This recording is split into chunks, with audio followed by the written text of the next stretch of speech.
ओम ज्ञानतिमिरान्धस्य ज्ञानञ्जनशलाकया चक्षुरुन्मीलितं येन श्रीगुरुवे नमः।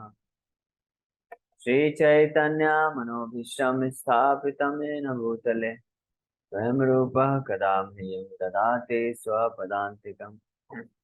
वन्देऽहं श्रीगुरो श्रीयुतापदकमलं श्रीगुरून् वैष्णवांश्च श्रीरूपं साग्रजातं सहगना रघुनाथान्वितं तं सजीवं साद्वैतं सावधूतं परिजनसहितं कृष्णचैतन्यदेवं श्रीराधा कृष्णपादान् सहगणललिता श्रीशाखान्वितांश्च नमां विष्णुपादाय कृष्णप्रेष्ठाय भूतले श्रीमते भक्तिवेदान्त स्वामिनिति नामिने नमस्ते सारस्वती गौरवाणी प्रचारिणे निर्विशेष शून्यवादी हरे कृष्ण। पाश्चात्य सॉरी ब्रो, बार बार फोन ये तो ब्रेक हो रहा है बस। जय श्री कृष्ण चैतन्य प्रभु नित्यानंद श्री अद्वैत गदाधर शिवासादि गौर भक्त वृंद हरे कृष्ण कृष्ण कृष्ण हरे हरे हरे राम राम राम हरे हरे। हरे कृष्ण हरे कृष्ण। अभी आवाज क्लियर है ब्रो जी? हाँ हरे बिल्कुल। Okay okay. अभी मैं तो कल हमने चर्चा किया था इस श्लोक पे, ये भागवत का प्रथम श्लोक।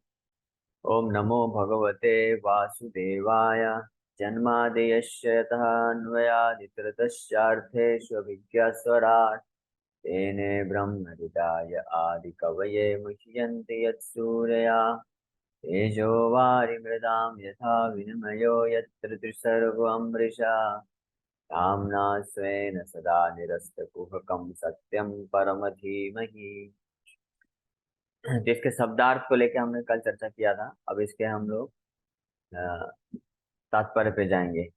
या उसके पहले मैं चाहता हूँ एक बार और अनुवाद पढ़ देता हूँ ताकि आप सभी भक्तों को वापस से पता चल जाए क्या है इसमें, फिर तात्पर्य भी पढ़ेंगे।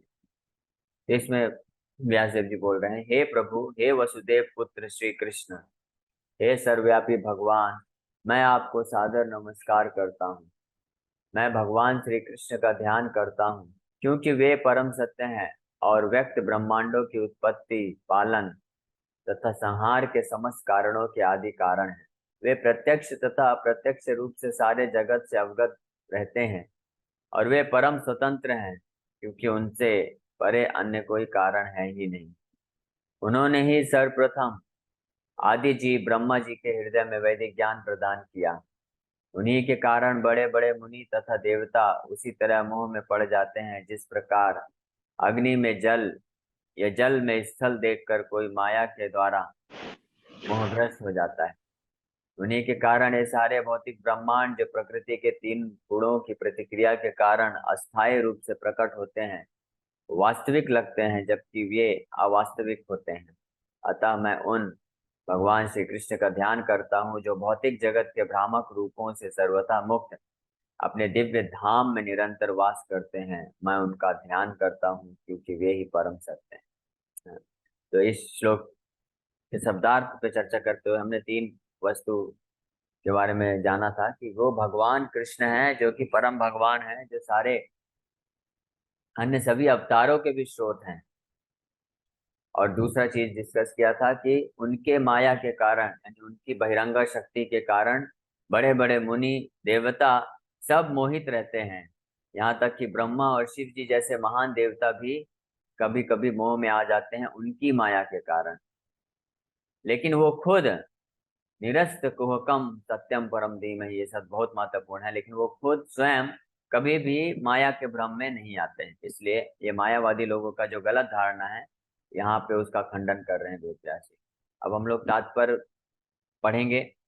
तो सभी भक्तों से अनुरोध है कि आप लोग थोड़ा कृपा करके ध्यान से सुनने का प्रयास करिएगा। ये तात्पर्य में तत्व है, प्रभुपाद जी बहुत मेहनत करके तात्पर्य को लिखे हैं। आपको जान के हो खुशी भी हो सकती है और आश्चर्य भी लग सकता है, या प्रभुपाद जी के प्रति कृतज्ञता भी व्यक्त होगा कि प्रभुपाद जी ने अपना पूरा सबसे ज्यादा जो समय है, सबसे ज्यादा जो एनर्जी है, सबसे ज्यादा जो चेतना है, वो इस प्रथम स्कंद की रचना में लगाया है। इस प्रथम स्कंद को मात्र रचना करने के लिए प्रभुपाद जी लगभग 2-2.5 साल इस पे इन्वेस्ट किए हैं। स्पेशली जब प्रभुपाद जी वानप्रस्थ आश्रम स्वीकार करके जब वृंदावन में रहते थे, 1959-60 से लेकर के 62-63-64 तक प्रभुपाद जी ने इन प्रथम स्कंद के तात्पर्य में लगे रहे। और इसका फिर खुद से जाके प्रभुपाद जी इसको 3 वॉल्यूम में प्रभुपाद जी पब्लिश किए थे। और खुद प्रभुपाद जी जाते थे मथुरा से दिल्ली, और कागज परचेज करते थे, फिर प्रिंटर के पास जाते थे, फिर इसको प्रिंट कराते थे, फिर प्रूफ रीडिंग करते थे, फिर इसका वितरण भी करते थे। और यही जो प्रथम स्कंद है, इसी को प्रभुपाद जी अपने साथ इसका 200 volume, 200 copy, 200 set Prabhupada ji सर्वप्रथम लेके गए थे अमेरिका। और इसके ऊपर लेक्चर करके इसका ही वितरण करके प्रभुपाद जी का जो भी अर्निंग होता था, उसी से उनका वहाँ पे निर्वाह चलता था 1 साल तक। तो हम जान सकते हैं कि प्रभुपाद जी के प्रथम स्कंद में बहुत मेहनत करके दिया है। हम सब भक्तों को रात रात भर जागते, तो हमको ध्यान से सुनना है ये तात्पर्य। प्रभुपाद जी के एक महान शिष्य बताते हैं कि प्रभुपाद जी बोला करते थे कि मैंने अपने प्रथम स्कंद में सब दे दिया है, पूरा दे दिया है, और बहुत मेहनत करके इसको लिखा। इसलिए आप देखेंगे कि इस प्रथम स्कंद के तात्पर्य बड़े बड़े हैं, और इसमें अन्य अन्य बहुत सारे आचार्यों का प्रभुपाद जी समावेश करते हैं उनकी टीकाओं का। ठीक है, तो तात्पर्य इस प्रकार है। भगवान वासुदेव को नमस्कार करना प्रत्यक्ष रूप से वसुदेव तथा देवकी के दिव्य पुत्र भगवान श्री कृष्ण को इंगित करता है। इस तथ्य की अधिकाधिक व्याख्या इस ग्रंथ में सुस्पष्ट रूप से की जाएगी। यहाँ पर श्री व्यास देव दृढ़ता पूर्वक कहते हैं श्री कृष्ण ही आदि भगवान है, और अन्य सभी रूप उनके प्रत्यक्ष या अप्रत्यक्ष पूर्ण अंश या अंशा अंश हैं। यानी कि बाकी जितने भी रूप हैं, अवतार हैं, या तो भगवान के वो अंश हैं, या तो कला हैं, या अंश के भी अंश हैं। शिला जीव गोस्वामी ने अपनी कृति कृष्ण संदर्भ में इस विषय की विशद व्याख्या की है कि आदि जीव ब्रह्मा ने अपने ग्रंथ ब्रह्म संहिता में श्री कृष्ण विषयक यथेष्ट व्याख्या की है। सामवेद उपनिषद में भी बताया गया है कि भगवान श्री कृष्ण देवकी के दिव्य पुत्र हैं। इसीलिए इस स्तुति का यह पहला कथन बताता है कि भगवान श्री कृष्ण आदि भगवान हैं। यदि परम भगवान किसी दिव्य नाम से जाने जा सकते हैं, तो वह कृष्ण शब्द ही होना चाहिए, जिसका अर्थ है सर्व आकर्षक। भगवत गीता में भगवान ने कई स्थलों पर स्वयं को आदि भगवान घोषित किया है, और इसकी पुष्टि अर्जुन के द्वारा तथा नारद, व्यास आदि बड़े बड़े मुनियों द्वारा भी की गई है। पद्म पुराण में यह भी कहा गया है कि भगवान के असंख्य नामों में से कृष्ण नाम सर्व प्रमुख है।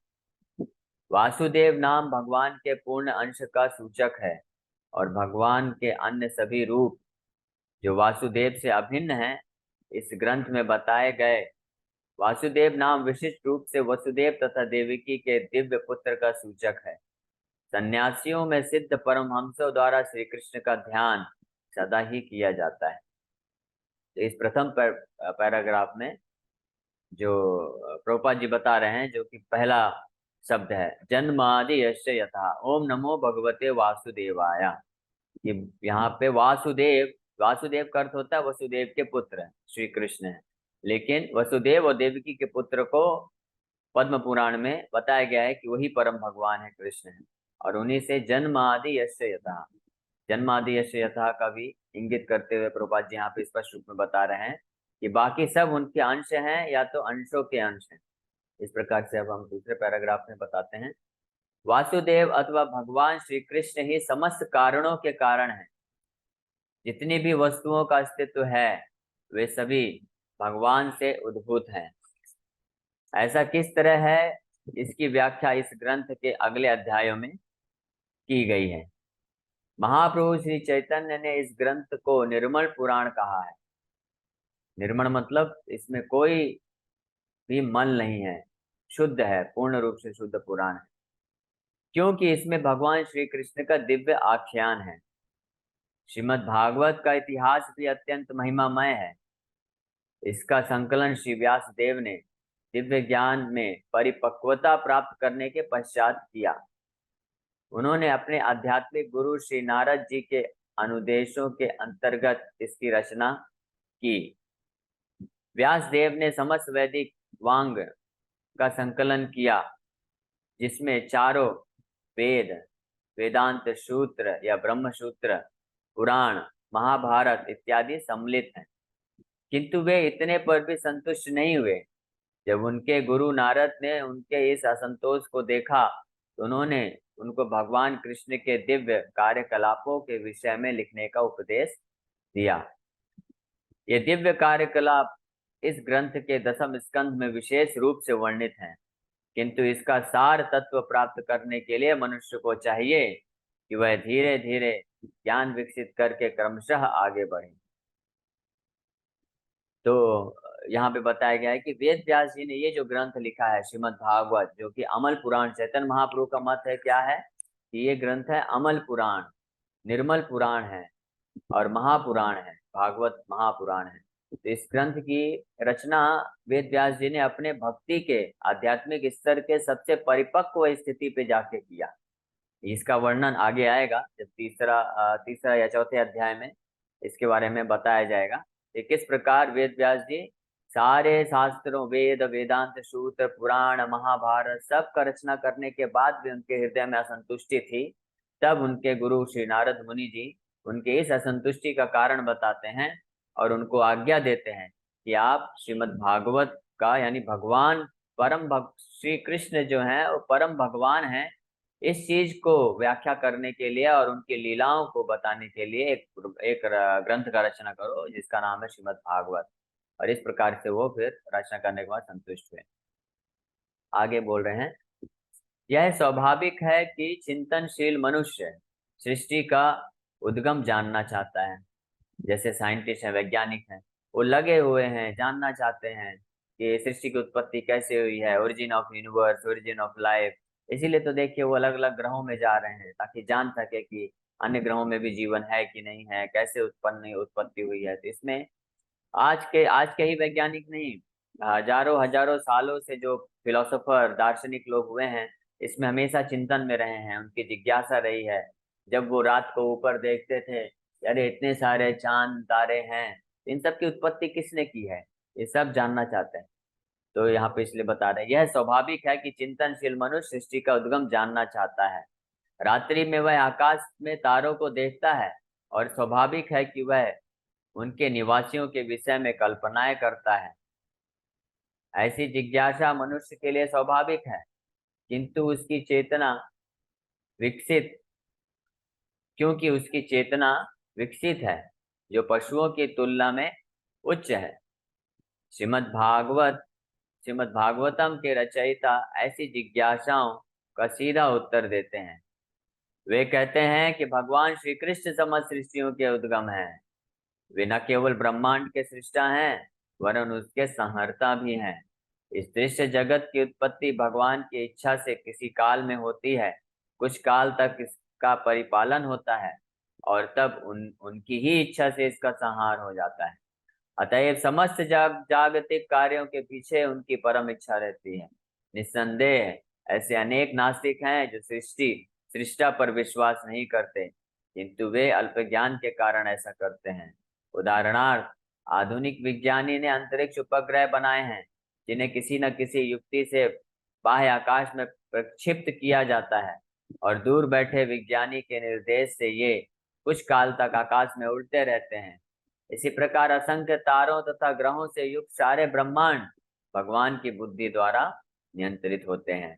यहाँ पे भी प्रभुपाद जी जो प्रथम लाइन है, पहला लाइन है, उसका व्याख्या विशेष रूप से कर रहे हैं कि जन्मादि यस्यतः, हर कोई जानना चाहता है कि पूरे सृष्टि की रचना किसने की है। केवल सृष्टि ही नहीं, इस जगत में जो भी चीज है, व्यक्त है, चाहे वो इमोशंस हैं, चाहे व्यक्ति है, वस्तु है, कुछ भी चीज है, इसकी रचना कहाँ से हुई है, ये सब जानना चाहते हैं लोग। तो ये सब वेद व्यास जी क्या बता रहे हैं, जन्मादि यस्य यतः, यानी भगवान श्री कृष्ण से ही सब चीज की उत्पत्ति होती है। केवल भौतिक तत्वों की ही नहीं, इंद्रियों की, मन की, बुद्धि की, भौतिक तत्वों की, अलग अलग जो रस पाए जाते हैं, इमोशंस हैं, हर चीज की। जैसे हम लोग राधाष्टमी के दिन चर्चा कर रहे थे कि जो आदि रस है, श्रृंगार रस है, उसकी भी उत्पत्ति भगवान कृष्ण से ही होती है। और उसी के कारण इस संसार में लोग जो है जो स्त्री पुरुष का आकर्षण है, या माँ बाप का बच्चों के प्रति प्रेम है, या मित्र मित्र में जो प्रेम है, या मास्टर और सर्वेंट में जो रस है, इस तरह के 5 रस जो हैं, शांत रस है, दास्य रस है, साक्ष्य रस है, वात्सल्य रस है, और श्रृंगार रस है। तो ये सब रस की उत्पत्ति के भी स्रोत कौन है? भगवान कृष्ण ही है। इस बात की पुष्टि यहाँ पे वेद व्यास जी कर रहे हैं। अब आगे बता रहे हैं, वैदिक साहित्य में यह कहा गया है कि परम सत्य पुरुषोत्तम भगवान समस्त पुरुषों में प्रधान है। प्रथम सृजित जीव ब्रह्मा से लेकर एक छोटी सी छोटी चींटी तक सारे जीव ही जीव हैं। ब्रह्मा से ऊपर भी अपनी अपनी क्षमताओं वाले अन्य व्यक्तित्व हैं, और भगवान भी ऐसे ही व्यक्तित्व हैं। जिस तरह अन्य जीव व्यक्ति हैं, उसी तरह भगवान भी एक व्यक्ति हैं। किंतु परमेश्वर या परम पुरुष में उत्कृष्टतम बुद्धि होती है, और उनमें विभिन्न प्रकार की श्रेष्ठतम अचिंत्य शक्तियां होती हैं। यदि मनुष्य का मस्तिष्क अंतरिक्ष उपग्रह बना सकता है, तब तो कोई भी बहुत आसानी से कल्पना कर सकता है कि मनुष्य से उच्चतर कोटि का मस्तिष्क ऐसी आश्चर्यजनक वस्तुएं बना सकता है जो कहीं अधिक श्रेष्ठ हो। विचारवान व्यक्ति इस तर्क को आसानी से स्वीकार कर लेगा, किंतु कुछ ऐसे कट्टर नास्तिक होते हैं जो इससे कभी सहमत नहीं होंगे। श्रील व्यासदेव परम बुद्धिमान को परमेश्वर रूप में पूरी तरह स्वीकार करते हैं, और इस प्रकार बुद्धिमान को परमेश्वर या पूर्ण पुरुषोत्तम भगवान के रूप में संबोधित करते हुए उनको नमस्कार करते हैं। यह परमेश्वर श्री कृष्ण ही हैं, जैसा कि व्यासदेव ने भगवत गीता में तथा अन्य अन्य अपने अन्य शास्त्रों में और विशेष रूप से श्रीमद् भागवत में स्वीकार किया है। भगवत गीता में भगवान कहते हैं कि उनसे बढ़कर कोई परतत्व या अंतिम लक्ष्य नहीं है। इसीलिए श्री व्यासदेव तुरंत उन परतत्व श्री कृष्ण की पूजा करते हैं, जिनके दिव्य लीलाओं का वर्णन 10वें स्कंद में हुआ है। तब देखिए इस पैराग्राफ में वेद व्यास जी अगले लाइन का वर्णन कर रहे हैं कि जन्मादि यस्य यतः अन्वद्यात् अतिरितस् अर्थेषु अभिज्ञस्वराट्। यानी पहले तो बताए कि भगवान से जन्म आदि अश्य, अश्य मतलब समस्त ब्रह्मांड यतः उत्पन्न होते हैं। और वो भगवान, जैसे कुछ लोग होते हैं कि वो मानते हैं कि हाँ कोई सुप्रीम पावर तो है, कोई बहुत महान शक्ति है जिससे पूरा ब्रह्मांड निकलता है, लेकिन वो उनको क्या मानते हैं? निराकार मानते हैं, कोई व्यक्ति नहीं है, वो डल मैटर है। जैसे एक बिग बैंग थ्योरी साइंटिस्ट लोगों ने दिया है। बिग बैंग थ्योरी में वो बताते हैं कि पूरा ब्रह्मांड जो है एक छोटे से पॉइंट से उत्पन्न हुआ है, एक छोटा सा बिंदु से उत्पन्न हुआ है, जो जिसका जो मास है, मास इनफाइनाइट मास था, डेंसिटी इनफाइनाइट था, उसमें ब्लास्ट हुआ और सब उत्पन्न हुआ।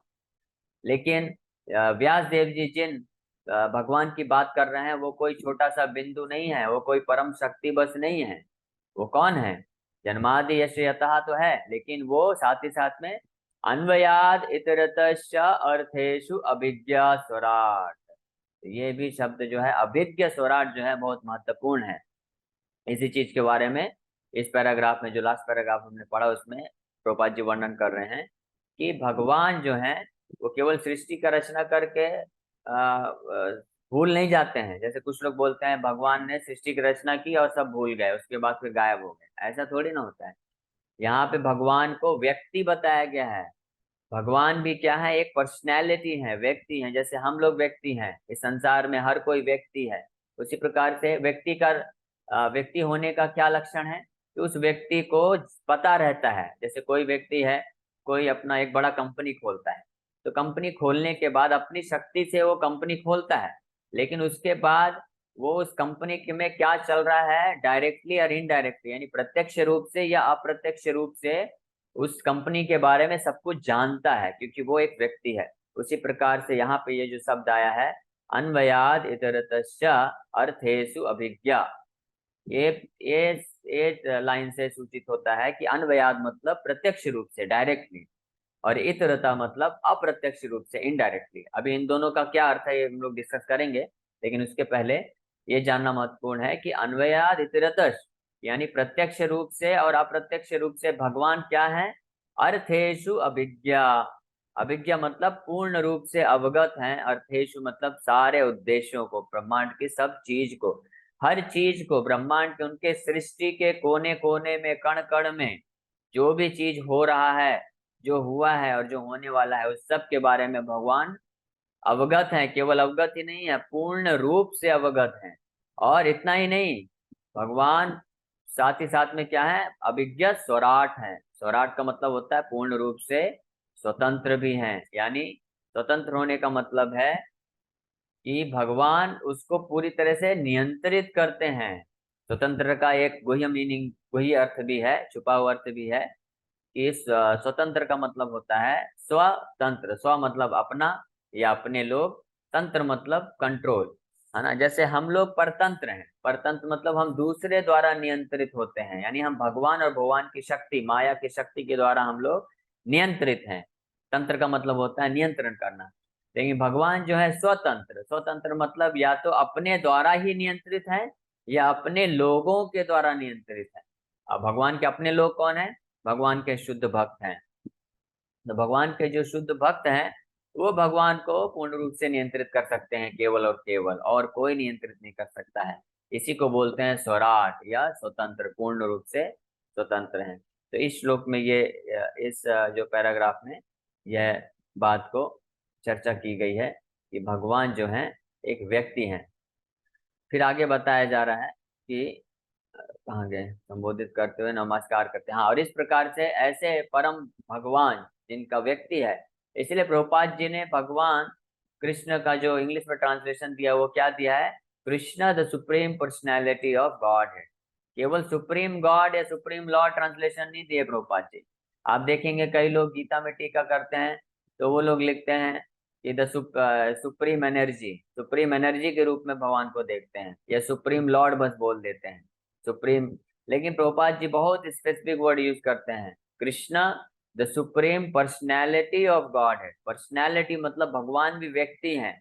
जिस प्रकार हम व्यक्ति हैं, हमारे कुछ पसंद होती है, नापसंद होती है, हमारे हमारे अंदर इमोशंस होते हैं, भावनाएं होती हैं, उसी प्रकार से भगवान के अंदर भी, उनके भी लाइकिंग है, डिसलाइकिंग है, उनके भी इमोशंस हैं। जैसे एक बार किसी व्यक्ति ने फॉरेन में पूछा कि आप बोलते हैं जो आपके भगवान हैं वो गायों को चराते हैं, तो गायों क्यों क्यों चराते हैं वो। तो भगवान बोले that is his liking, he is fond of taking care of cause. भगवान का रुचि है, गायों से प्रेम है, वो उनका वो स्वभाव है, वो व्यक्तित्व है भगवान का। उसी प्रकार से भगवान फ्लूट ही क्यों बजाते हैं, है ना। भगवान और कुछ क्यों नहीं बजाते, मृदंग करताल क्यों नहीं बजाते। ऐसा थोड़ी ना कि बजा नहीं सकते, बजा तो सकते हैं। लेकिन भगवान का वो लाइकिंग हॉबी है। जैसे एवरीवन, प्रभुपाद जी बोलते हैं जैसे everyone has some kind of hobby, उसी प्रकार से Krishna has also got hobby. What is that, सुरभि अभिपालयंतम, his hobby is to take care of cows. गायों को चराना वो उनका हॉबी है। इससे हॉबी से पता चलता है कि भगवान व्यक्ति हैं।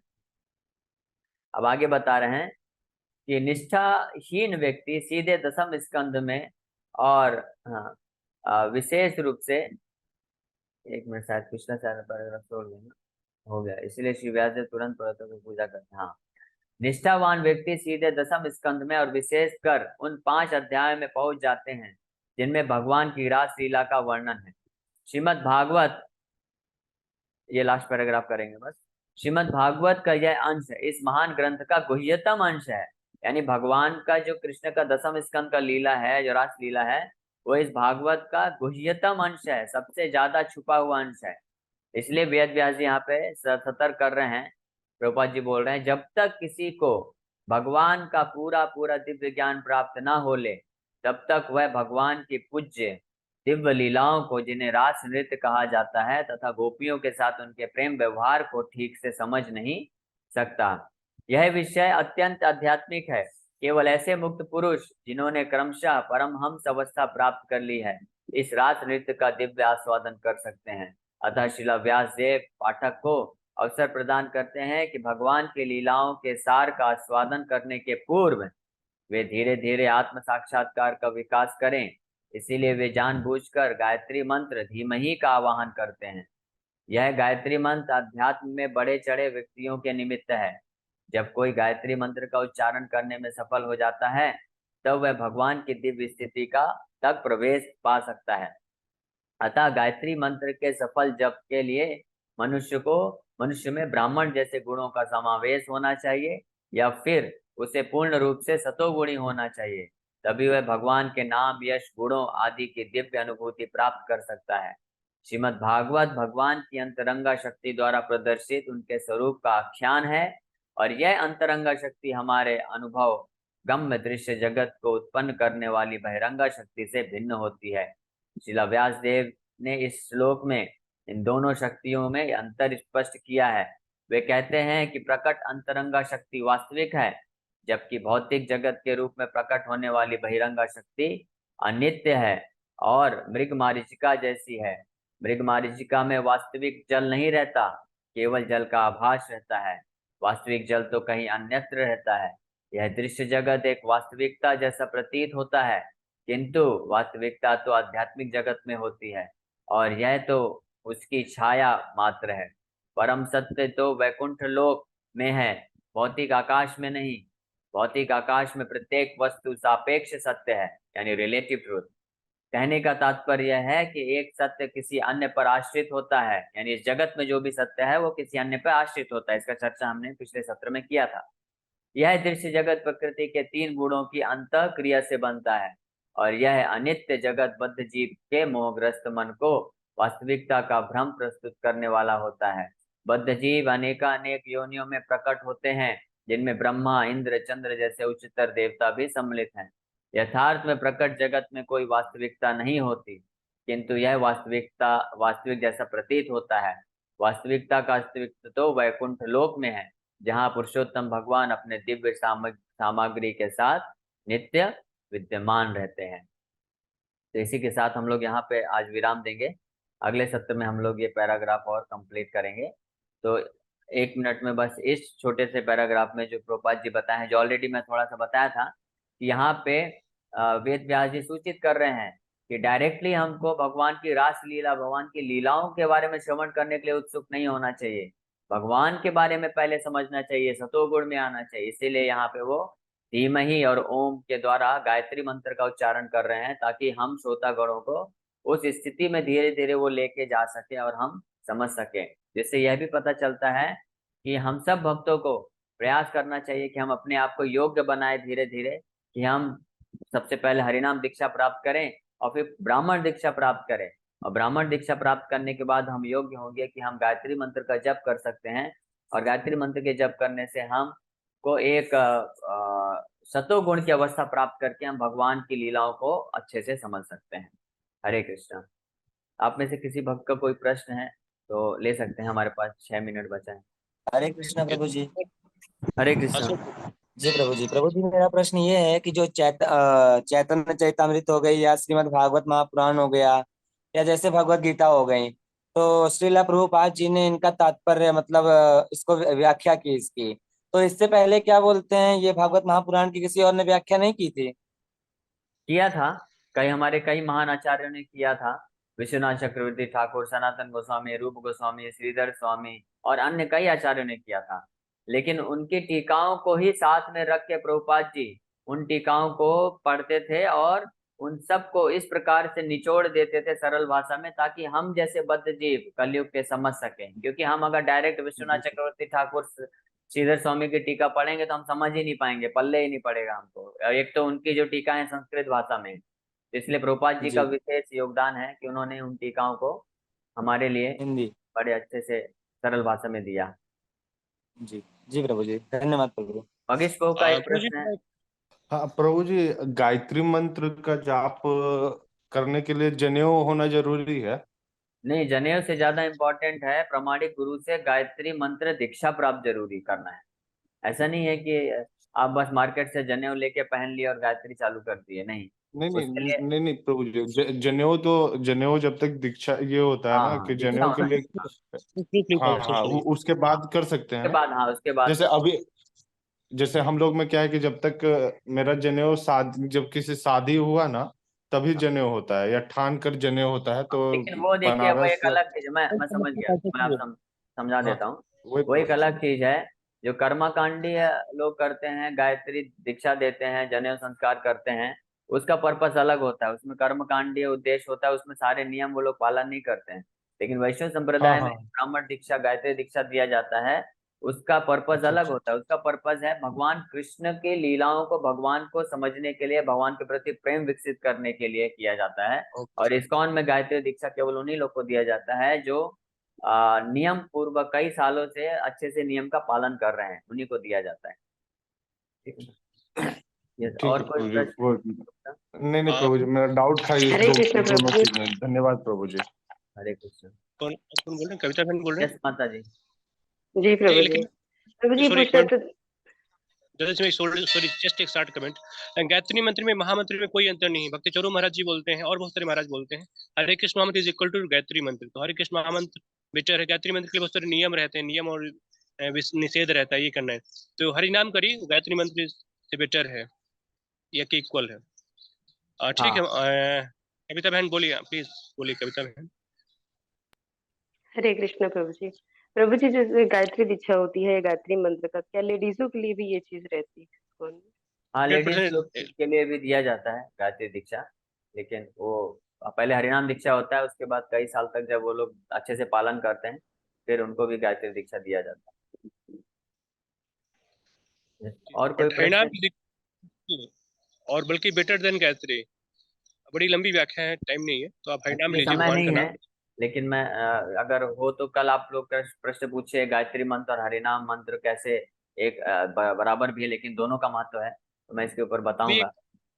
बहुत अच्छी गुड न्यूज। आज रोज 50 आए थे, बहुत जल्दी हम लोग 50 होने वाले हैं, फिर 50 से 100 होंगे। आज ही 47 हो गए हरे थे। हाँ हरे मेरा कृष्णा नहीं प्रभु। हरे कृष्णा। प्रभु मेरा एक ये प्रश्न है कि जैसे हम लोगों का व्रतबंध होता है ब्राह्मणों का, तो उसमें जो जनेऊ धारण करते हैं तो उस जनेऊ की मान्यता नहीं है। नहीं, है मान्यता लेकिन है।